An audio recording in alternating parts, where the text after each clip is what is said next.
Hi guys, welcome to Irish Footy Vlogs and welcome to another Premier Division preview show. Philip Warner's with me today to analyse the games. Philip, we'll start off with Waterford and Derry because it feels like as well we haven't analysed, I suppose nobody's analysed a Waterford game for a while. And they've had a new manager since Mark Bircham's come in who had, coaching roles at QPR, etc., etc.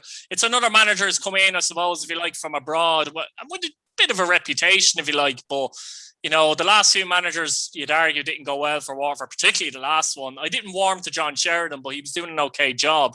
Then again, he'd better players too. But, we have to give, I suppose, Mark a chance, really, don't we, and see how he gets on. And hopefully, for Waterford's sake, there's no bullshit, for want of a better word, with disappointment. Yeah, look, I'll be honest with you, I've not seen too much of him in his particular roles, but I've watched a couple of podcasts. You can go on YouTube and you'll see a bit about him. Under the Kosh, I've done a podcast with him, and he seems like a really, really sound bloke. Like, do you know what I mean? In terms of his football knowledge, what he knows, where he's been. Like, it seems like he's got a good football head on him. Saying that, it's a different step from going from a coaching role to a manager's role, especially in a different country. Do you know what I mean? I know it's only a 20-minute flight across to the UK or whatever, but still, just the way things are done here, completely different. Saying that, he seems to be really impressed with the facilities that Waterford have. I've seen him put out a tweet there to the day as to how happy he is and how pleased he is with the facilities and the setup. Look, from my a neutral's perspective, I hope he does well, because it would be Waterford, again, we've talked about it so many times. They seem to be in a bit of a heap. Just the whole club seems to be in a bit of a heap. This has to go right for them, though, doesn't it? Disappointment. It has to go right, otherwise I think that's it for them. Yeah, it's doom and gloom if it doesn't go right here, in my opinion. I know we've said that a couple of times about Waterford, but I think this time really it is, because there's only so many times you can chop and change, and I just think financially this owner is not going to want to keep throwing money at the club, because he's been pretty quiet in doing that as it is. Do you know what I mean? And like, getting these people in from abroad, it does cost money. I don't know. Obviously, nobody knows the actual financial burden on it, but it wouldn't be cheap, So allegedly as well, it's been promised 3 or 4 players. So in the next window, so it'll be interesting to see what kind of players he's allowed budget that way and who he can bring in, and that, because you have to remember, a lot of these managers they don't really know the quality they're coming up against in the league, and I think that's an issue as well at times, isn't it? They don't know. He might be able to say, oh, my players are good, this, that and the other, but he might know how good the Pats players are, the Shamrock Rovers players are, the Bohemians players are. This is the issue, I think, sometimes bringing in these people, let's say. Yeah, look, again, that's the other side to the coin that comes with it. Again, look, I hope it goes right for them, because again, Waterford are a club that everyone, I suppose, likes going on a way trip to, and when they have got a good side put together, they can be competitive. Look, again, a club outside Dublin, we need those in the league, and I suppose if Waterford weren't to be in the league in a couple of years' time, it would be a disappointment, and it would be a letdown on the league itself, because another club from outside of Dublin failing to keep its status in the division. And look, if they go bust, I think, in my opinion. I don't think it's dropped down to the 4th division. It's doom and gloom, as we said. But look, time will only tell, Keith, and I suppose I'm looking forward to seeing him getting out there and seeing what he can do in terms of his managerial style and how he approaches games, and the quality of the division as well. As you said, it's all to come. Like, in fairness, I questions Kevin Sheedy-Newell's tactical approach to Waterford, I have to say as well. I don't think, I'm not sure how good these players can be as a squad, but I don't think they got the best out of them. And obviously the game at Derry City, if they could beat Derry City, they go a point behind Derry City. So it represents a good opportunity. But if they lose it, then Derry City suddenly, are 7 ahead of them as well. So there's a bit of a gap developing there too. And Derry, obviously with their new manager, Rory Higgins, have improved results and performances over the last few weeks. And you would have seen Derry against Shamrock Rovers, they've become at least tougher to beat when they play, I think. Yeah, and I suppose I kind of look at JP Fahey. He talks about Derry a lot. He's a big Derry supporter on here as well a lot of the time. He's very optimistic about the appointment, and I suppose he's an optimistic person in general, but I just think that the way he's kind of looking at this, I always kind of my view kind of glances off what he's talking about, and he seems pretty excited as to what's going to happen in the next year or two. You know, I personally think Derry will win the game. I know this new managerial appointment and all coming in can sometimes galvanise players. It's harder to judge, though, doesn't it? Yeah, it does. It does. Like, you know, and look, we could be very well sitting here in a couple of weeks' time saying, "Oh, Jesus, Waterford turned it around exactly like Derry have." Although Derry aren't completely out of it, they're still in there, banging the mix for it. But you can see that the step up that there has been over the past few weeks, and they're picking up points. Waterford could do the same, but I don't know. I just don't see it happening. I think Derry kind of have their affairs in order in terms of how they run themselves as a football club, whereas Waterford don't. I suppose if I'm going to call a result here, I'm going to say 1-0 Derry, and that's tentative. That is tentative. I go sit in the fence here. I might go for a 1-1 draw. One of the things Waterford this season, I believe they've only scored one, maybe 2 goals from play this season, the rest from set pieces. But as I said, the tactical approach from Newell and Sheedy was very, a lot of it was agricultural type football. Players weren't allowed to get it in the midfield and that, so I didn't like that approach. Derry, one of the things with Derry though is David Parkhouse. No goals in 11 games, you know, very good player, 3-year contract, but I gave him, you know what I mean? It's about time you kind of mentioned that, I think, to be honest with you, because it is 11 games and no goals, and you need better from him. I know the service mightn't be great, but still, you need better from him as well before we move on, I think. What do you think? Yeah, no, 100% I agree with you. And I kind of wanted to go about that point last week, but I said I wouldn't bother because at the end of the day, it's tough for anyone when it comes to especially a centre forward. It's been mentioned after 3 or 4 games, so I completely ignored it. But now that it's 11 games, you kind of have to look at it. Yeah. Look, I think we all know the quality David has. He was a phenomenal player before his move abroad, and you know he done okay, but things didn't quite work out. And it's kind of a cliche story for a couple of players in the league that have done the same. But I suppose if you look at the likes of Graham Burke, who's come back, he's been phenomenal since he's come back. You know, I personally think David's quality will show through, and he will get on the score sheet eventually. And I think when he gets one, he'll get rolling, and Derry might start picking up more points because of him. Like, you know, but look, again, it's not a nice thing to see for anyone. But I suppose particularly Derry, kind of I have a little soft spot for them, particularly. With them being such a big club that kind of contribute a lot to the league. So again, David, he'll get going eventually, and he'll get on the score sheet, and it'll all be forgotten about, in my opinion. It's actually interesting though that they've had a few penalties and he hasn't taken any. But anyway, we'll move on to the Dublin Derby. That's St. Patrick's Led against Bohemians, and the last time they met, Pats actually won at Dalymount. 7 points between them in the league, Philip, but Bows have an opportunity here to reel Pats in and really, I think they're in the race for Europe personally, but they have an opportunity here to actually really reel Pats in and go 4 points behind. I think in the last few weeks of Bows, they found a bit of a formula in midfield. I think Devoy, Tierney and Buckley look like a good balance. Burt and Coote out wide as well. So they found a formula, and they've been kind of looking for a formula all season, but I think in that midfield and those winger roles, they found it now. Pats, probably not the great reaction, if I'm honest, after losing the Shamrock Rovers, to go and be beaten well, if I'm honest, to Drogheda. That would have been disappointing for them because, like I said earlier, and actually with the first division show at Lone and that, you know a result is going to come where you're going to lose. You don't want to go on a run of losing games. And, you know, this is a difficult one for Pats, actually, considering they lost their last 2 games and they don't want to be losing this one, do they, in fairness? Absolutely. Look, I was looking at Pats there last week against Drogheda, and it looked like they felt sorry for themselves, which is very pathetic for a top club to be saying. So, I mean, it didn't look like them at all. It looked like Pats 2 or 3 years ago. I thought Drogheda, from my point of view, I thought Drogheda won the battle and won it well. And we know in this league, if you lose a battle, you're losing against anyone, pretty much. Let's be honest. So that's it, and it's something that I haven't associated with Pats for a couple of months. They just didn't look interested. Like, you know, it was really strange. You know, now look, again, you can't take that away from Drogheda. They've went and they've done a job on Pats. Like, it was a game you probably thought Pats would have won maybe 1 or 2-0.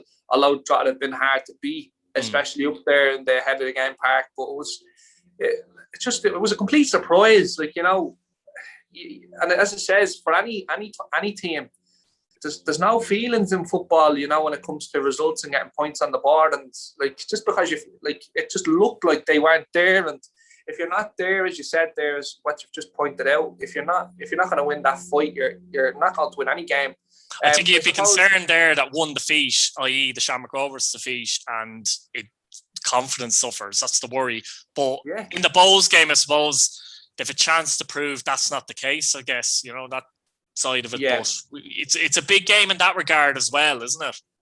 Big time, Keith. And I suppose, look, this is kind of like, you kind of question them when they go to Drogheda, you know, and after getting beat by Rovers so late on, I'd say everyone was putting a question mark over them there, and they didn't respond to that at all. But I suppose this game now is the biggest game of the season, in my opinion, because if they want to consider themselves title contenders, or even, well, look, Europe, I suppose, is now the question for them where they are. But I suppose if you want to consider yourself real title contenders, you need to go and win this game and put a mark back down and say, look, we had a slip up. We were unlucky against Rovers, but we're going to compete as best we can here and not go back to what they've been like over the past year or two. You know, as we said previously on a couple of shows, Stephen O'Donnell has been fantastic, and I think he will continue to do a good job there. But again, you need to kind of get a result here in such a big game. As for Bows, I suppose, Keith, look, they're starting to pick up points again, and I think a couple of people have kind of alluded to it a few weeks back that Bows have been overachieving in the past 2 or 3 years. I don't think so. Like, as much as I hate them and I despise them and I can't stand them, like I generally can't stand them. But Bows are a team that should be up the top end of the table. Do you know what I mean? Regardless of budget or whatever, the history of that club. I don't think they've overachieved with the players like Keith Long has assembled over the last couple of years. I think people are thinking too much about the start when Long came in, but it's like, look at the squad they've assembled. Even the squad they have now, like, you know, they had Danny Grant, they lost Danny Grant, but look at their fullbacks. I always come back to that because it's very strong. Feely and Lyons to choose from, Breslin and Wilson to choose from, as an example. They do have a very good, so I think their squad of players is stronger than the St. Pat's squad of players, if I'm honest. And I think over the course of the season, Pats are starting to pick up a few injuries now as well, so that's a test. Over the course of the season, Bows can manage that a bit better. So if they go on a bit of a run now, have a great opportunity to get into Europe. But in terms of, I agree with you. I think in terms of the squad he's assembled, I don't think they've underachieved, in my opinion, anyway. Or overachieved, yeah. Yeah, look, I suppose I have to be careful with what I'm saying, do you know what I mean, in terms of how you talk about Bows. But again, they've done well with what they've got in and what they've been restricted to. Because let's be honest, they haven't been able to go and spend money like other. Now, look, they've been okay with their budget, but in terms of the other Dublin clubs, they haven't had as much to spend, and they've still done really, really well.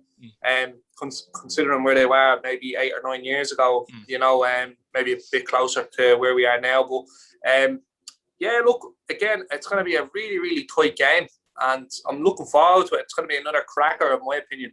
I think, as you said, though, it's going to be a really cagey game. You know, I can see it being like that. The result,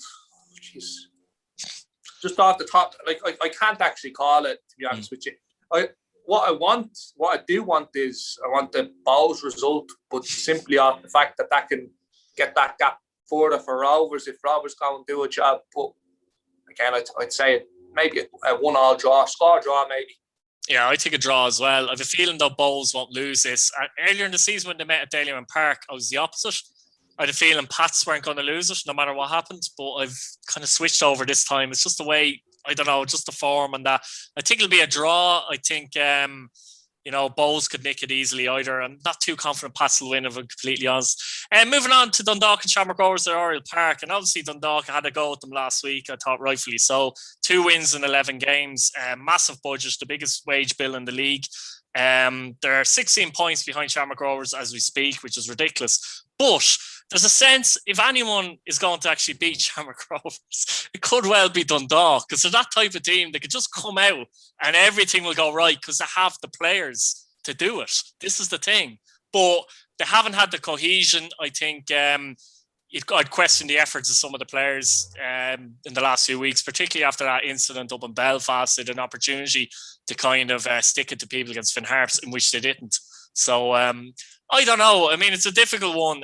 Shamrock Rovers could come out and hammer them either, but Dundalk could come out and win it. I don't know. What do you think yourself?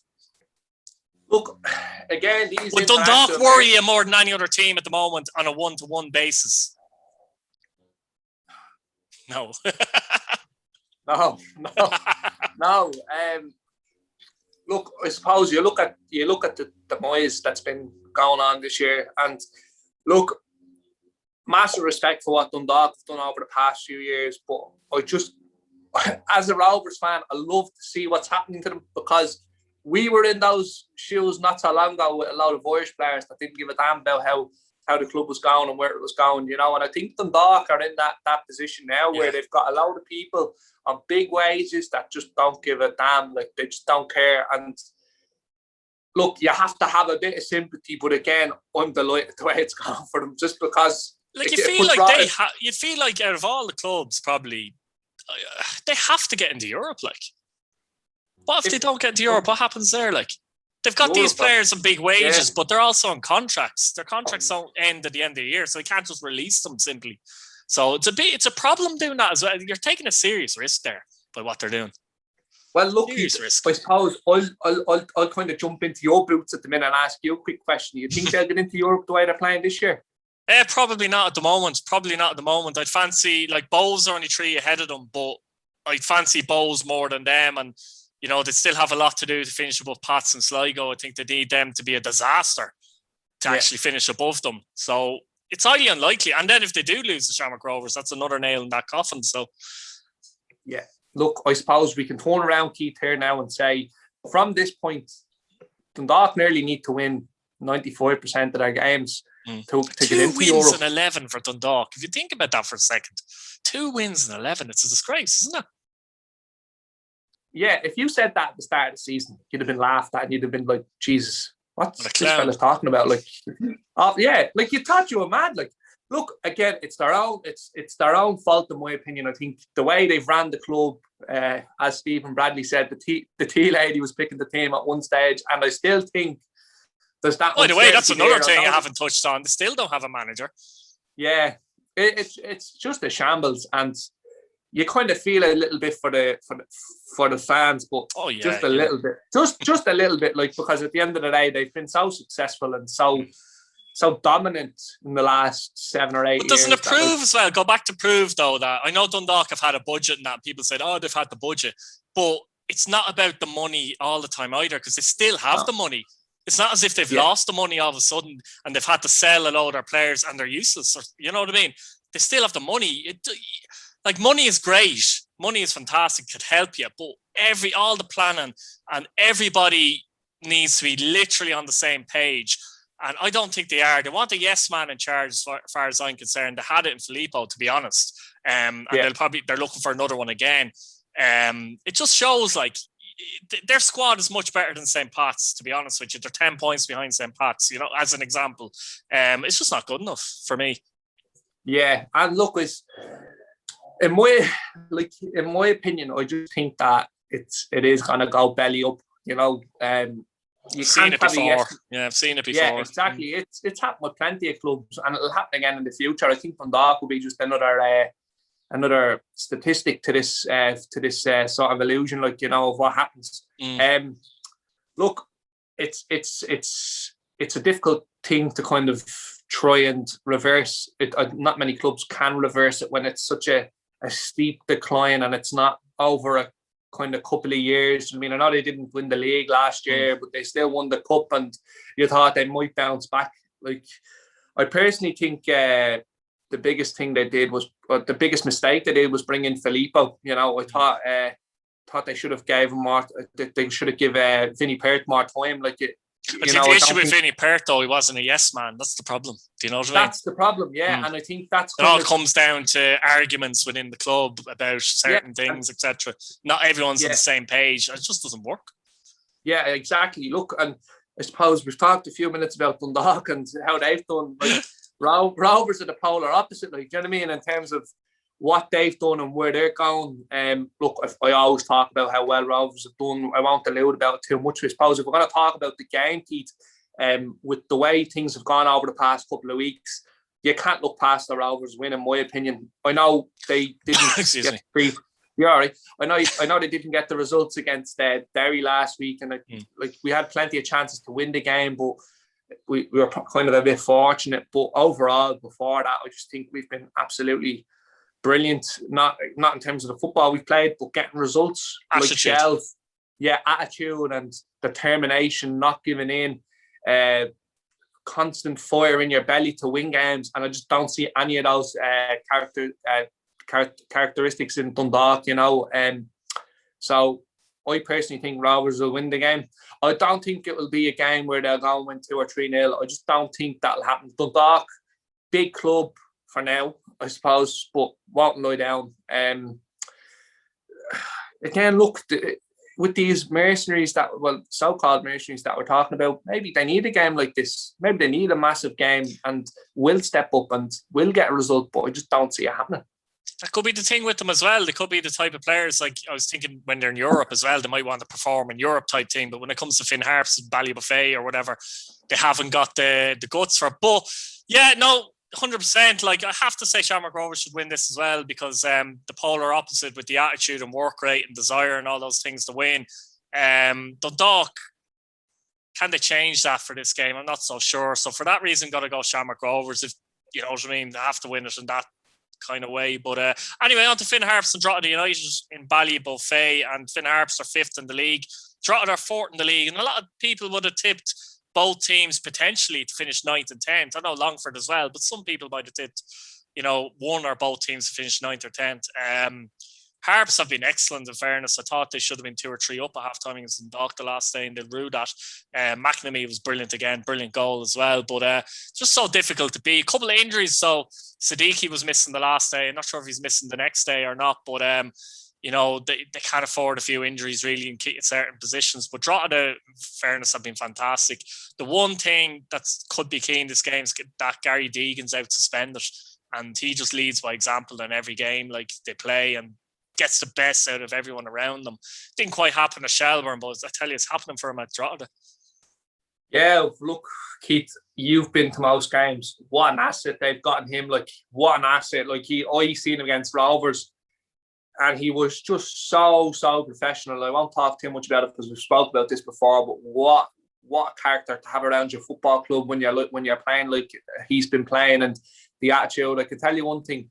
If from what I've seen in their warm-up against Rovers, even though he'll be suspended, he'll be there and he'll be letting them know. He will be a voice. He will be a presence on that in the bench or wherever he has to sit throughout the game.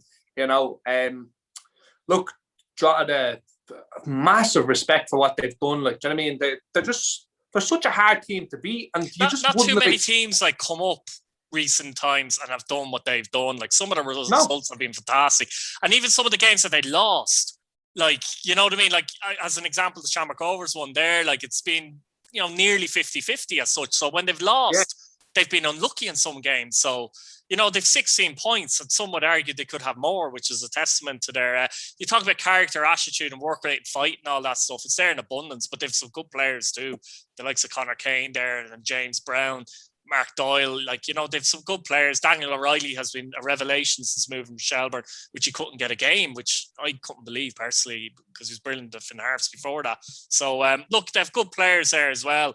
It's going to be a difficult game though, because as I said, Finn Harps are going well themselves, and funnily enough, both teams we think that, geez, if we could get a win here, we could really push towards those European spots as well. I seen Dane Massey actually a few weeks ago speaking about he was asked about if a bit of a cushion above the teams near the bottom. And he said, we're not thinking about being near the bottom, basically. We're thinking up all the time. That's the mentality that's been brought into the club with the young players. Yeah. Look, Dane Massey, another great example. I think he's done well since he's gone to Drogheda, Harps, look, has it's just they surprise you week in, week out, and as Ollie Hogan said, they might get the Lords, which I found hilarious. But they're a team that, again, when they turn up, they're very competitive. And I personally think once or twice they haven't turned up. Bowes, the main example where they got steamrolled. The game was over back the next week type thing, haven't they? With a decent performance, yeah, and that was something that I think they needed. You know, I think that was something that if they didn't do, they could have went on a bit of a run. But again, it's going to be a very, very cagey game. Another one that I actually think is probably one of the games of the weekend. Like, you know, both sides doing well at the moment, and I think it might not be as cagey, or not as cagey, but not as. I don't think they'll be the best quality football, Keith. That's what I'm trying to say. I don't think it'll be the best quality of football that you'll see throughout the league this weekend, but I think it'll be full of entertainment. A game that both sides will have a go at. You know, I think Drogheda will have a really, really good crack at the whip here, and I think Harps will fancy their chances as well. So I'm going to say Drogheda just about, but wouldn't be surprised with a score draw. I'm gonna go 2-1 Drogheda here. Don't rule out Harps. I'm actually going to go Harps. I think they might nick. I do think Deegan will be a big loss for Drogheda in the middle of the park, because Harps have got the likes of Mark Coyle, and we'll see more probably playing McNamee and players. I'm not saying the other Drogheda players on battle, but you're missing that presence is huge, and it's a difficult place to go to. I think Harps might just do enough here. On to the last game anyway, Philip. Sligo Rovers take on Longford Town. Obviously Sligo got that win as such last week against Waterford. Good clean sheet for Ed McGinty there. But it's a difficult one for Longford. They've had one win in 11, yet they've performed okay in their games, but they show a lot of heart and battling qualities, but I just think they're lacking that little bit of quality, aren't they, at the moment? Whereas Sligo, you know, this is a great opportunity for Sligo to, I suppose, push on and, you know, try and reel Shamrock Rovers in. Certainly get ahead of Pats, isn't it? Yeah, of course. Well, I suppose before I say that, you really thought about that joke, didn't you? No, actually, literally. He just came to me. I've no more. That's it. They're gone. Look, again, Sligo, it's a game you expect them to win. Longford, I really like the way Longford play football, but it's not about how you play football. It's where you're going to finish at the end of the season, and I'm starting to get a bit concerned for them, to be honest with you. Just weeks go by, and all of a sudden you're past quarter way through the season, and you're down there, and but you're playing good football, but points aren't on the board, you know, and that's what it comes down to, you know. I think that's what the thing with them as well. Sorry, Phil, is the fact I think Longford have to play well to have a chance. I don't think they're good enough in the Premier Division to be able to grind out results. I think that's the issue probably with them. Drogheda can, as an example, they just came up as well. That's probably the difference. But I don't think that's there with them. Like, there's no fault in the effort or anything or work rate or anything. And Darragh Doyle's a good manager, but it's just so difficult for them, I think, in the Premier Division, to be honest with you. Yeah, I suppose if you're going to put it, I think there's kind of a one way to describe it. There's no real grit about them. And that's not saying they're spineless, and that's not saying that they're not resilient, but they're not a team that can go and park behind the ball and hold out for a result. They just can't do that. They don't want to do that, which is a good thing as well, you know.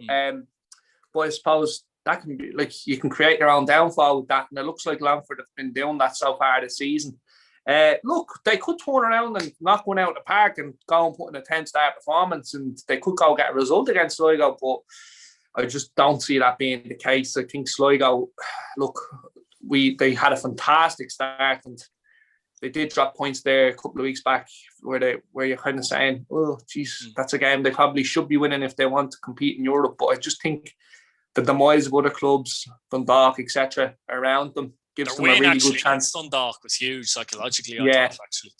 Yeah, I think that kind of put a marker now to say they're going to challenge for Europe. You know, suppose you can. I did fancy them to go and do well. I didn't fancy to do as well as they have done. But it's, look, again, you can only give them credit as to what they're doing and where they're going. I personally think Sligo are going to run out here, maybe 2-0 winners. It will take something big, a big performance from Longford to get something out of the game, in my opinion. I'll tell you what the thing with Sligo is this season compared to maybe last season. I know they improved last season, but They were nice to watch, but now they've kind of added a bit of grit into their team as well, I think, to be honest with you. And I think Greg Bulger, you know all about him, so do I, obviously. Yeah. But Greg Bulger he's a good footballer, but I think similar to Deegan in a way, at Drogheda in that way, he's added that bit of grit, and he helps the likes of Niall Moran and young players like that around them as well. I think he's been a key signing for Liam Buckley. Of course, he played under Liam before as well, so Liam knows exactly what he wants him to do, and Greg knows exactly what Liam wants from him, if you get me.